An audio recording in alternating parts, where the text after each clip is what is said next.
Have you ever felt anxious? In the face of rapidly developing artificial intelligence, what advantages does human intelligence still hold? Will we be replaced? Over the past decade, AI has moved from science fiction to reality.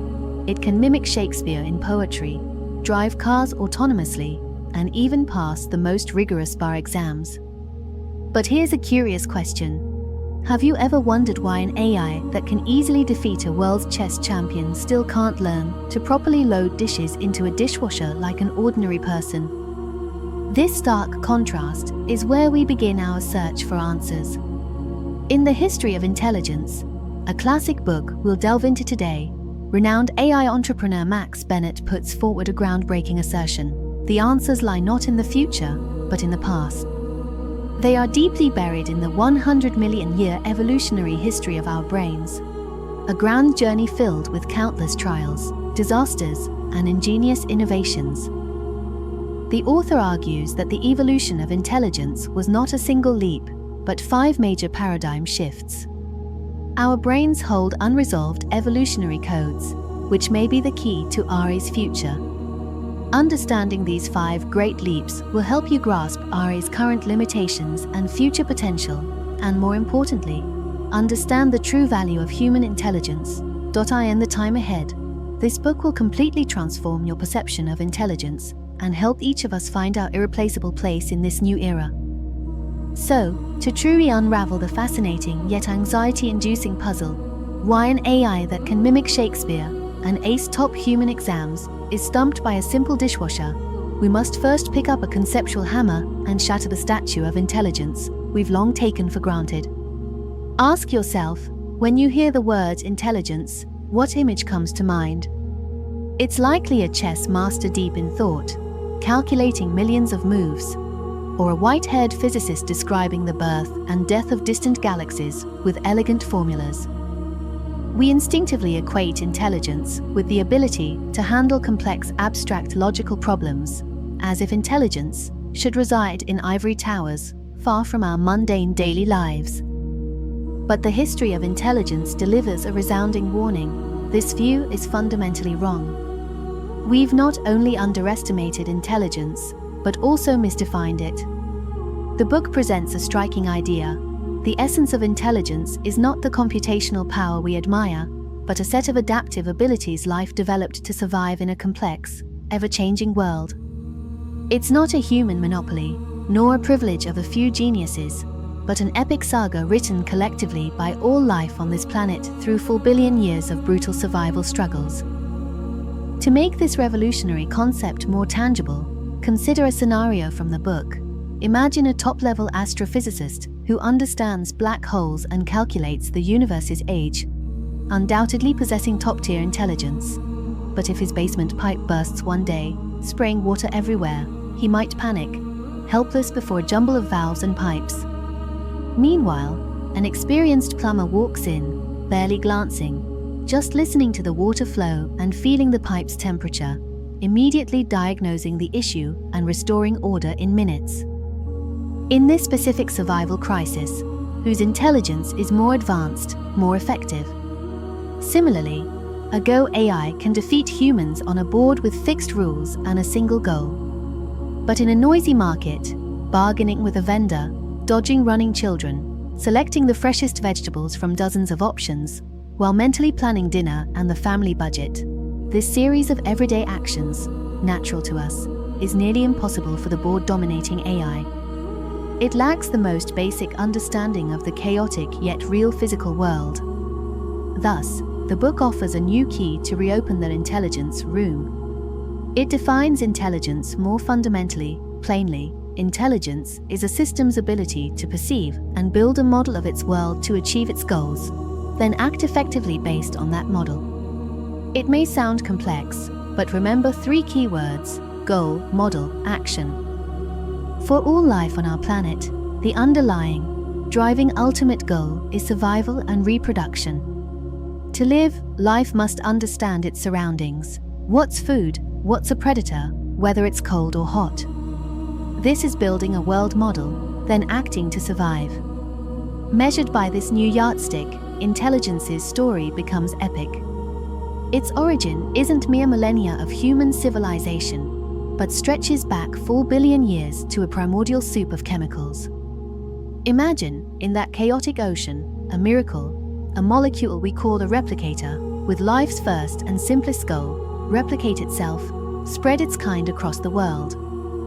To achieve this, it developed the most primitive model, a set of chemical rules to identify and use surrounding nutrient molecules for replication. Then, it took the most direct action: replicate.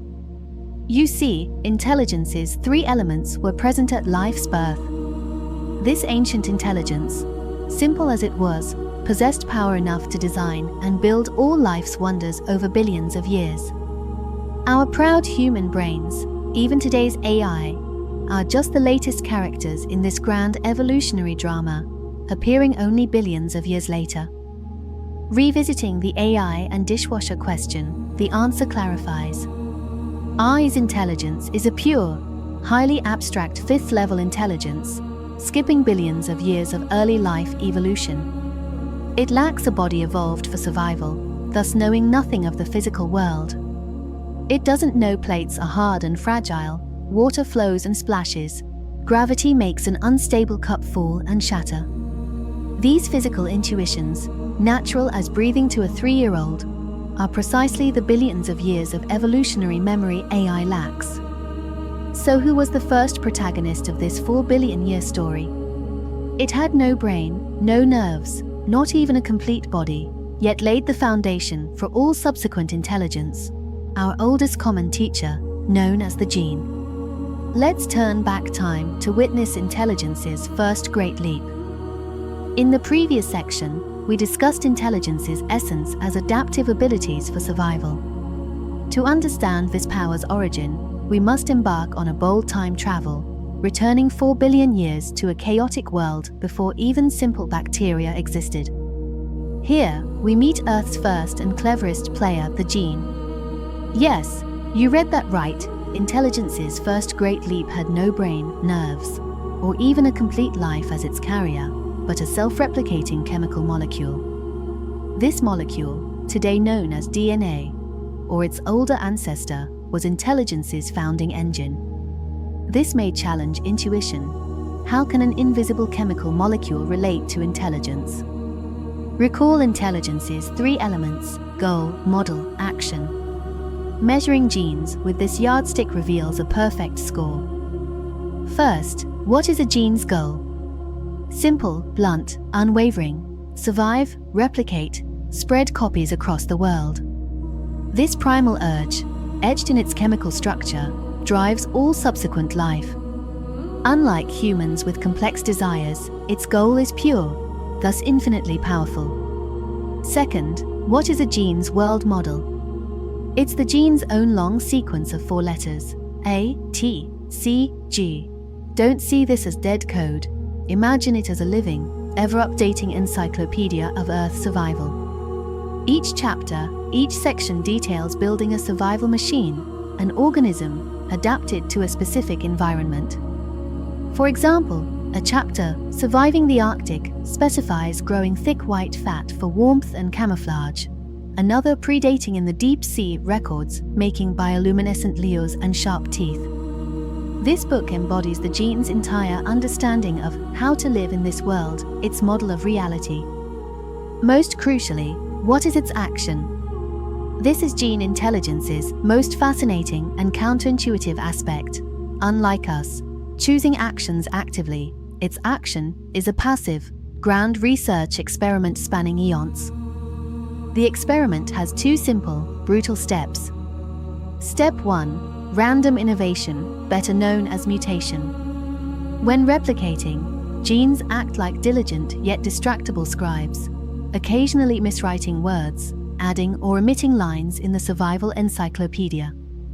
In human terms, errors are bad, but in genes' world, random mistakes are the sole source of innovation. A static system cannot adapt to a changing world. Step 2.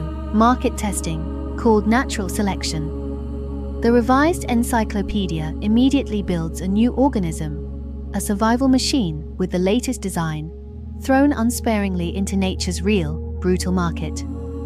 Does the new design make it faster or cripple it? Does it resist viruses or cause sun allergies?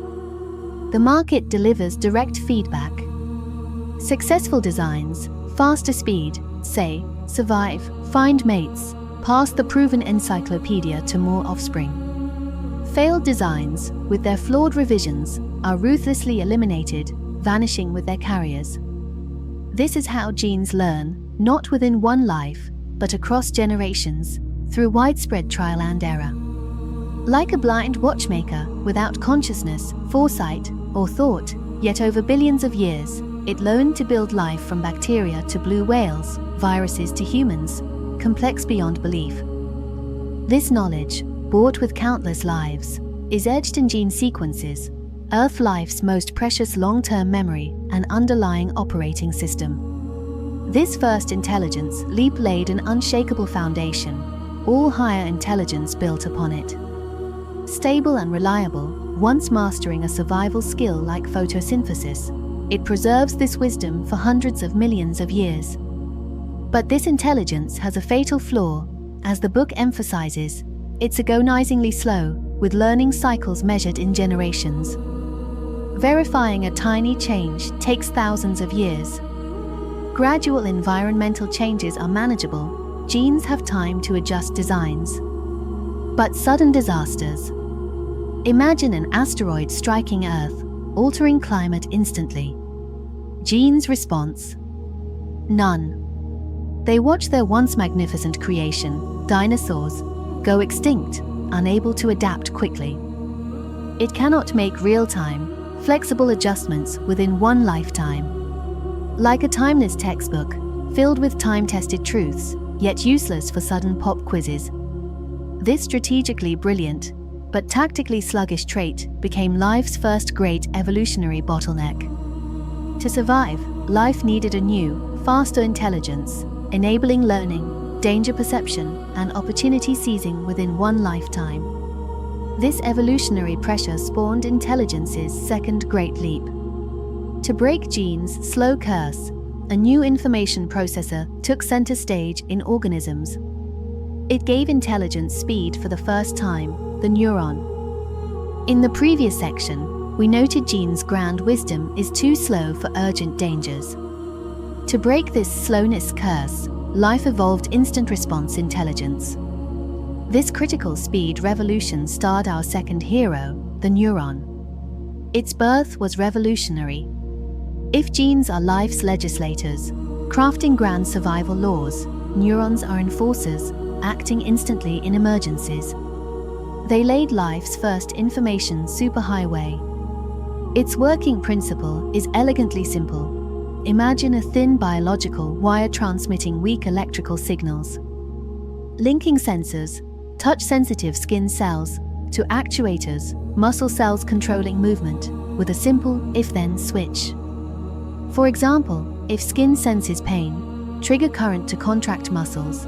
If antenna detects food, trigger current to move closer. This simple mechanism gave life responsibilities, escaping passive reliance on luck. To appreciate this revolution, let's create a thought experiment from the book, returning to ancient oceans to compare two worms' fates.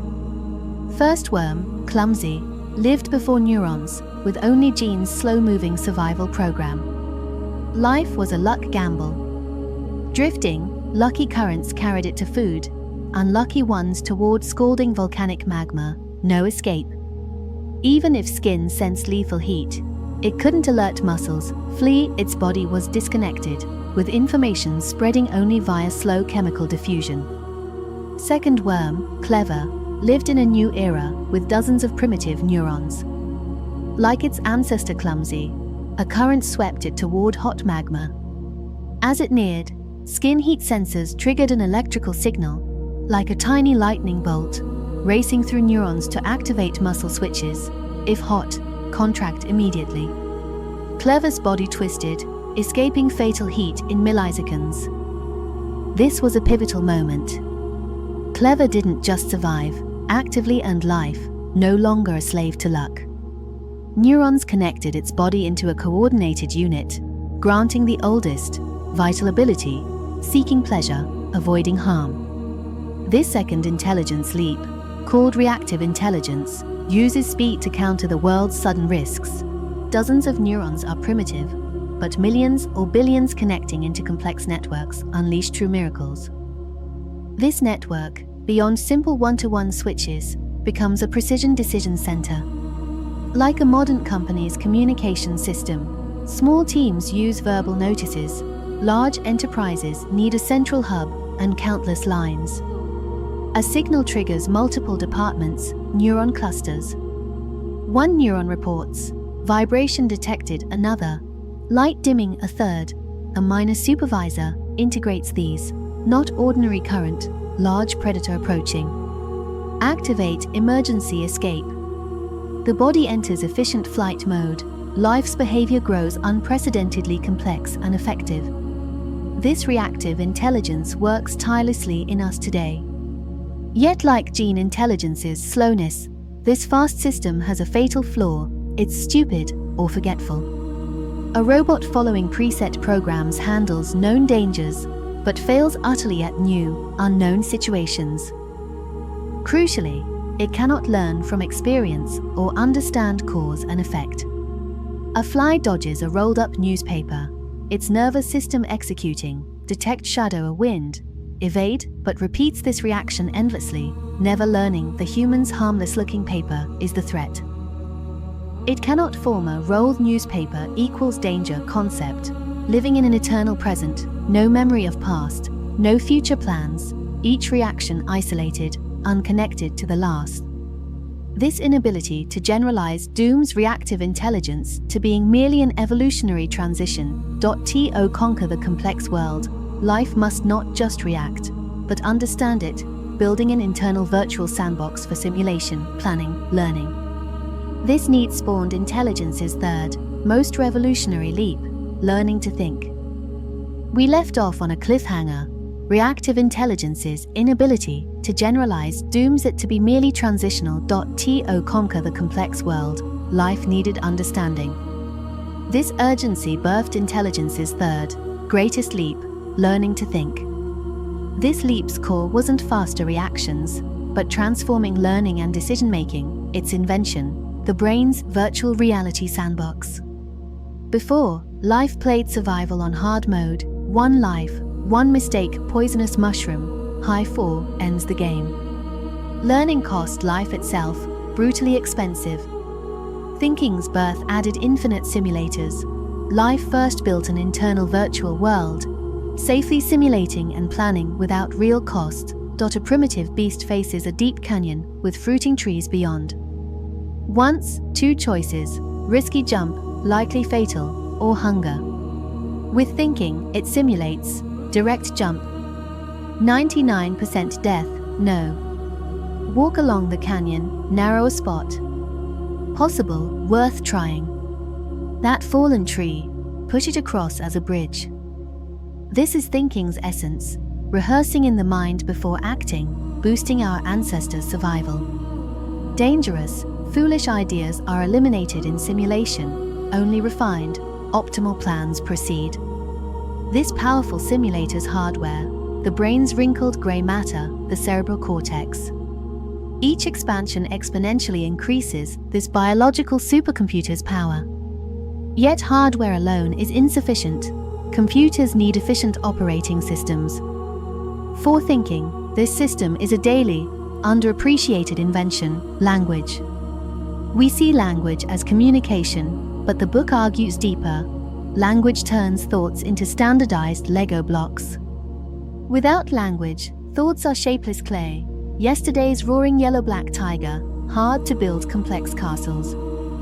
Language invented standard Lego. Tiger becomes a reusable block, river another, danger a third. Omitting details but retaining core features, they are easy to manipulate. Thinking shifts from needing clay to quickly assembling blocks. Do tigers drink at rivers? Tribe plus spear plus danger equals defend with spears. This symbolic building grants immense cognitive power, enabling science, law, myths, all the grand structures of human thought. This third leap transformed our ancestors from instinct-driven animals to planners, tool-makers, problem-solvers, Earth's rulers. Yet like prior leaps, it hit a ceiling.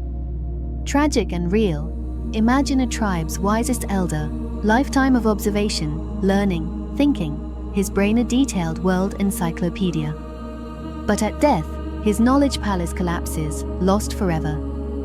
Wisdom can't be inherited like property. Each new generation starts nearly anew. This failure to transmit knowledge bottlenecked collective intelligence, imprisoning it in mortal skulls. To break free, to let wisdom outlive individuals, a new revolution brewed, intelligence first stepping outside the brain. Previous sections noted, thinking brains are miracles but gilded prisons. A sage's death buries their knowledge. To break this, to let wisdom transcend life and death, a great revolution began, intelligence first escaping the brain, achieving immortality. This revolution's first phase, oral culture, a beta version. Imagine tens of thousands of years ago, ancestors around a campfire, the oldest hunter recounting a mammoth hunt, more than a story, a detailed guide, mammoth habits, tracking, track locations, spear targets. Life or death knowledge passed via stories, myths, songs, rituals, like files from brain to brain, generation to generation. A primitive knowledge cloud, with servers as tribal members' brains, intelligence became ours, not mine, the prototype of collective wisdom. But this oral cloud has flaws, unstable storage, error-prone. Telephone games distort messages. Herbal knowledge mutates fatally over generations. Narrow bandwidth slows, limits transmission.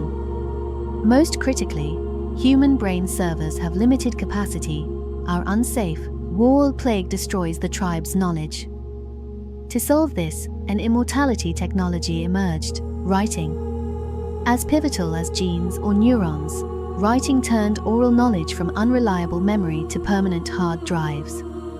Bronze smelting instructions on clay tablets survive millennia, knowledge preserved perfectly. Writing broke time, space barriers. An Egyptian scholar reads a Mesopotamian priest's astronomy notes centuries later. Unseen, language barriered, their thoughts connect via text. Newton, if I have seen further, it is by standing on the shoulders of giants, possible because Kepler, Galileo's ideas survived in writing. Knowledge grows exponentially, each generation builds on all prior wisdom. Libraries are external brain museums, access Aristotle, Da Vinci. Intelligence escapes biological bounds, becoming a cultural, self-evolving superorganism. This fourth leap, via culture and writing, connects isolated brains into a global, timeless Earth wisdom network, spawning science, law, art, technology. This network lets humans describe or transform the world with abstract symbols, mastering logic, math, physics. Our collective wisdom understands the universe, creates complex tools. A natural question, granting a silicon for metal brain these pure abstract rules, logic, algorithms, what happens? Installing intelligence's OS on tireless, emotionless, superpowered hardware, what era begins? This introduces intelligence's fifth, ongoing leap, an algorithm-driven epoch. Its core, installing intelligence's software on new hardware, computers, with algorithms as software. First, understand algorithm not intimidating. It's an exact, unambiguous step-by-step guide. A braised pork recipe is an imprecise algorithm, a little salt varies, computer algorithms are precise. Average calculation, 1. Sum all scores, 2. Count scores, 3. Divide sum by count. Clear, no ambiguity. And the creation made of silicon and metal, computers, are practically born to run such foolproof operation guides. They are unimaginably fast, have flawless memories, and most importantly, they are executors with an iron will, absolutely obedient to instructions, without any emotional bias or creative improvisation. They are machines purely built for logic. The fifth leap of intelligence, namely the development of artificial intelligence, has two distinctly different stages, like two versions of artificial brains. The first version is the handheld bookish AI. In this early stage, known as the era of expert systems, human programmers played the role of omnipotent gods. They tried to manually write down all the knowledge, rules, and intuitions in their minds about a specific field into a dictionary-thick manual, then feed it to the computer. For example, to make a computer play chess, programmers would code all the basic rules, how each piece moves, how to capture pieces without omission. But that was far from enough. They also had to translate hundreds of classic opening strategies, countless winning endgame moves, and even strategic ideas summarized by human masters, such as control the center in the opening and rooks should protect each other, into lines of computer code. This method achieved great success in fields with clear rules and boundaries, such as chess, mathematical proof, and bank loan approval. IBM's Deep Blue defeating chess champion Garry Kasparov was the peak of this era, but it soon hit an insurmountable bottleneck. The real world is too complex and chaotic. It's impossible to write a perfect manual on how to identify a cat. With tens of thousands of breeds, billions of postures, and varying lighting and backgrounds, the rules are endless. If you write, cats have pointed ears, what about Scottish folds? If you note, cats have 4 legs, what about a cat in a photo with 1 leg hidden? This bookish AI appears extremely fragile and clumsy in the face of chaotic reality. Thus came the second version, a smarter, self-taught baby AI that is closer to the essence of life. This is the era we live in today, the era of machine learning and neural networks. This time, our thinking took a 180-degree turn. Humans no longer play the role of gods to teach computers hand in hand. Instead, we become teachers. We no longer teach rules. We only provide massive amounts of teaching materials and let the baby AI figure things out and learn on its own. The inspiration for this idea comes precisely from the core of the second leap in our life history, the way neurons in the biological brain connect and work. Scientists built an artificial neural network in computers using mathematical methods to mimic the structure of the biological brain. You can imagine it as a complex network of hundreds of millions of tiny, adjustable knobs connected to each other. Then comes the crucial step. For example, if we want this baby brain to recognize cats, we no longer tell it any rules about cats. Instead, we directly feed it massive amounts of image cards, hundreds of millions of human-labeled cat pictures from the internet, which are the crystallization of collective wisdom from the fourth leap. The learning process goes like this. We show it the first picture and ask, is this a cat? Since its network is initially random, it might guess, I think there's a 15% chance it's a cat. We tell it the correct answer, no, this picture is 100% a cat. The AI compares its guess with the correct answer, finds a huge gap, and then automatically adjusts the values of the hundreds of millions of internal knobs slightly to make a more accurate guess next time. Then we show it the second, third, millionth, and 100 millionth pictures, and this process repeats trillions of times at an extremely fast speed. After this cramming-style crazy image training, the combination of the hundreds of millions of knobs in the neural network gradually forms an extremely complex mathematical pattern that cannot be described in words. It figures out on its own what kind of pixel combination means cat. It is not understanding cats, but recognizing the pattern of cats. This is the underlying logic of all AI miracles we see today, whether it's ChatGPT that can chat with you fluently, or various AI image generation tools that can create stunning paintings based on your descriptions. Essentially, they all read almost all public texts and images in human history in this way, then learn to organize language, use styles, and match colors like humans. From this grand perspective, artificial intelligence is not an alien suddenly appearing out of nowhere. It is the natural next stage in the 4-billion-year-long river of intelligent evolution. From genes, the blueprint of life, to neurons, the body's reactions, to the brain, individual thinking, to writing, collective wisdom, and then to algorithms, pure logic, each leap of intelligence is a higher level of abstraction and externalization. Artificial intelligence is the ultimate product of this 4-billion-year-long abstraction game. Now, we finally see the full picture of this fifth leap. AI, the king of abstract intelligence, can write poems, paint, take exams, and code. It is almost omnipotent in the symbolic world created by our fourth leap. However, this precisely brings us back to the fundamental and disturbing paradox at the beginning of the video.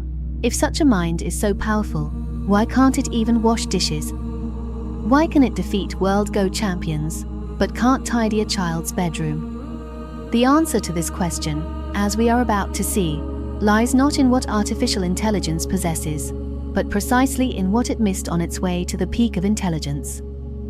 Now, we have traveled through the 4-billion-year-long journey, and all clues have converged here.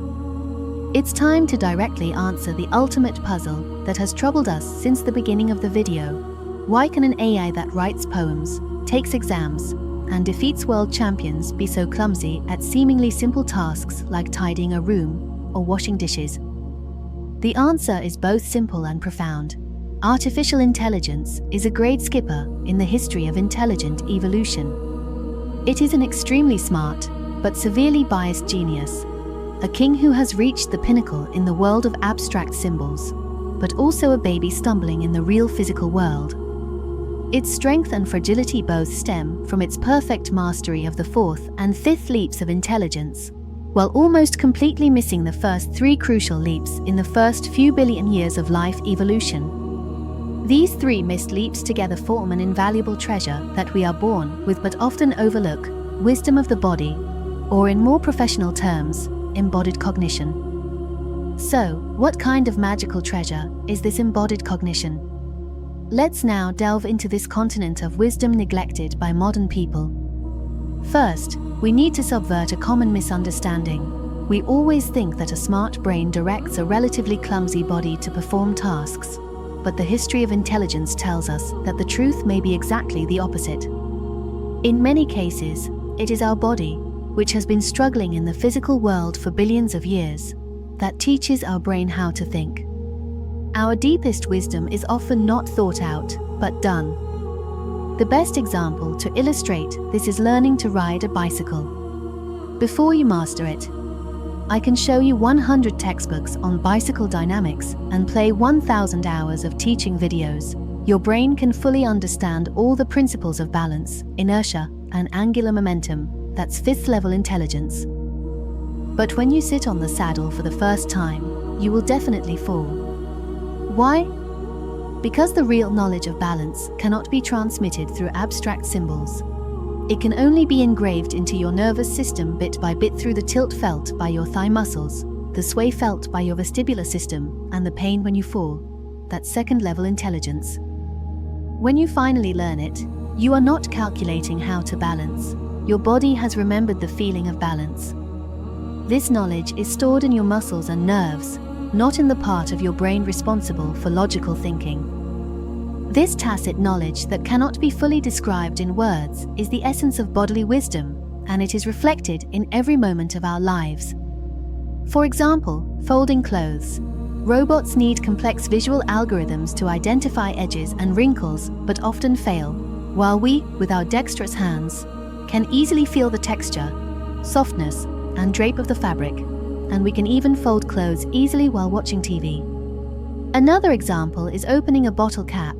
Robots need to accurately calculate torque and often fail if the cap is too tight or too slippery, while our hands, as they move, have hundreds of millions of nerve endings feeding back subtle changes in friction to the brain in real time, dynamically adjusting strength. It's a smooth, body-led tactile interaction. It is precisely because our brain is rooted in such a wise body that its thinking has meaning and depth. We say a weight off my mind because our bodily experience tells us that a heavy object landing is a kind of relief.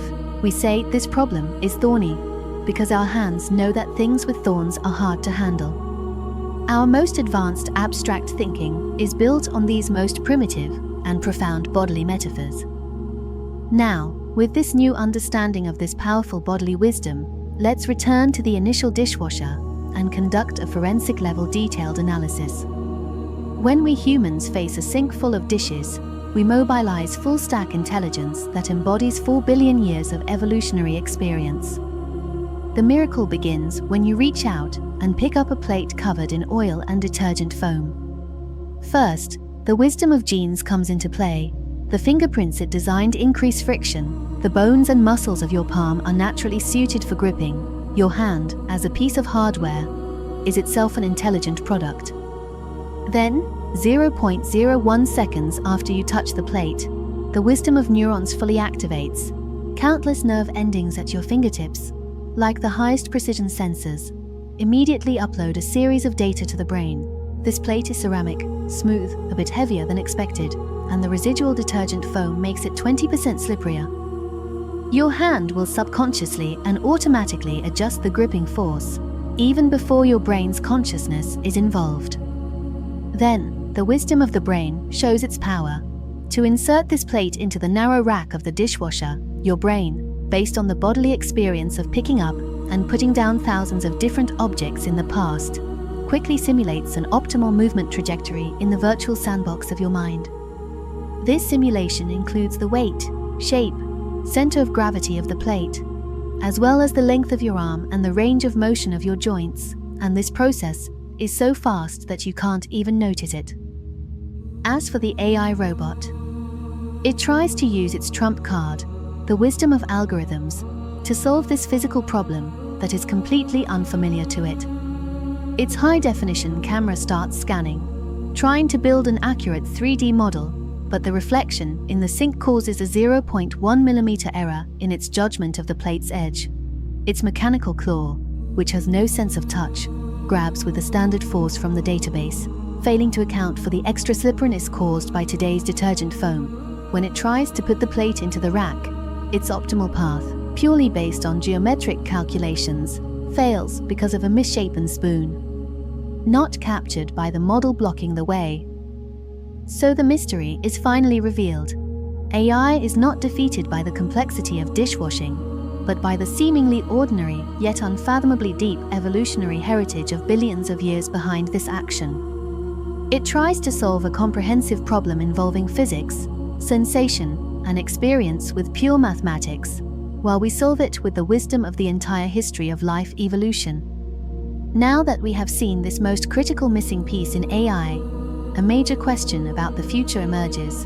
Where will AI go next? Is there a possibility that it can make up for these lost billions of years? Will this give birth to the sixth and most anticipated leap of intelligence?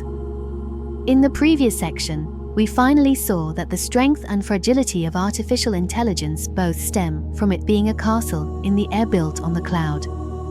This discovery not only solves our previous puzzle, but also directly points to the future of artificial intelligence.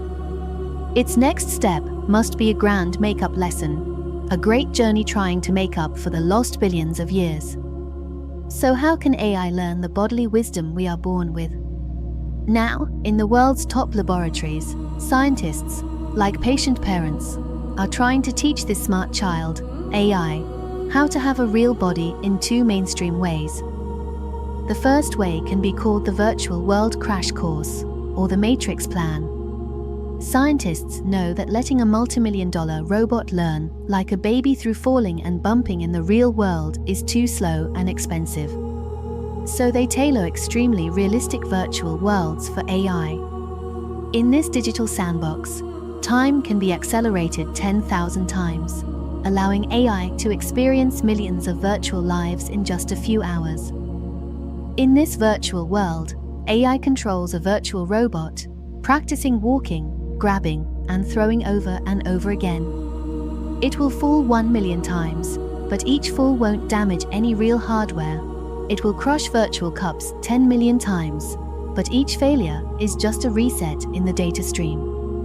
Through this high-intensity, zero-cost simulated trial and error, AI can comprehend the most basic physical laws, such as gravity, friction, and inertia in a very short time. The ultimate goal of this plan is that when AI graduates from this virtual world, its virtual brain, full of physical intuition, will be downloaded into a real robot body. In this way, the robot will be born with basic motor skills and physical common sense equivalents to an adult. Of course, this method also faces huge challenges. There is always an insurmountable gap between simulation and reality. The friction in the virtual world and the real friction of a table always have subtle differences, which may cause the perfect actions trained by AI in the virtual world to become a mess in reality. Thus, there is a second way, which is more clumsy, slower, but perhaps closer to the essence of wisdom. We can call it the robot childcare method. Believers in this method argue that real wisdom cannot be born in a sterile, perfect virtual world. It must be polished bit by bit in a chaotic, dirty, and accident-filled real world. So they put a robot, like a toddler, into a playpen filled with various toys, blocks, and bottles. Then they let this robot baby explore freely. It will clumsily stretch out its mechanical arm, knocking over blocks again and again. It will try to grab another toy, but crush it because of too much force. Its early behaviors are full of failures and chaos, but scientists set a reward mechanism for it. For example, after countless failures, when it finally successfully stacks one block on top of another, the system will give it a positive reward signal. This signal will strengthen the neural connections in its artificial neural network that contributed to this success, just like when we say "well done" to a child, making it more willing to do so next time. Through millions of such boring, real cycles of trial-failure reward, the robot's sense of the physical world is built bit by bit. It is not taught a rule, but comprehends the rule by itself. No matter which way, we can see a clear future direction. Intelligence is moving from the cloud to the earth, from the virtual to the real. If this make-up lesson is really successful, it may mean that the sixth great leap of intelligence is about to come. What kind of world will that be? It will be an era where AI can not only pass the bar exam, but also defend cases in court in person, not only design perfect architectural drawings, but also operate engineering machinery to turn them into reality. The intelligent entities at that time will simultaneously possess the unparalleled logical thinking ability brought by the fifth leap and the bodily intuition ability to interact seamlessly with the real world endowed by the first three leaps. It will no longer be just a language model or an industrial mechanical arm, but a truly autonomous intelligent agent that can act in the world and complete complex tasks. This will completely transform all fields such as scientific research, industrial production, medical care, and space exploration. Standing at the threshold of such a new era, watching the child we created with our own hands trying to learn the oldest wisdom in our bodies, we can't help but look back and re-examine ourselves. In a future where AI may have both the most powerful brain and the most dexterous body, what will be the unique and irreplaceable value of human intelligence? What role should we play in this magnificent epic of intelligence? In the next section, we will return to this ultimate question about ourselves. Talking about this, a very realistic question lies before us. If AI is really omnipotent in the future, what value do we have? Many people have this anxiety, but the history of intelligence gives us an enlightening perspective. It tells us that to answer this question, the key is not to compare who is stronger between us and AI, but to see the most fundamental differences between us. What is AI? We can regard it as the most powerful task executor in history. Give it a clear goal, such as winning a chess game or increasing the company's profits by 5%, and it can mobilize massive computing resources to find an optimal path for you. It is very good at answering how to do questions, but it has an innate flaw. It never asks why is profit important? What does winning a chess game mean beyond the score? AI cannot understand these questions because there is no concept of meaning in its world. And we humans are precisely creatures that constantly seek and create meaning. There is a wonderful view in the book, AI can design a perfect house, calculating the best position of each steel bar, but it can never design a home. Because the word home carries too many things that cannot be measured by data. For example, we want a south-facing window not because it has any architectural advantages, but because we inherently desire the warm feeling of sunlight on our bodies. We want to paint the walls warm yellow for the indescribable atmosphere of coziness. These are exactly the human experiences that AI cannot understand.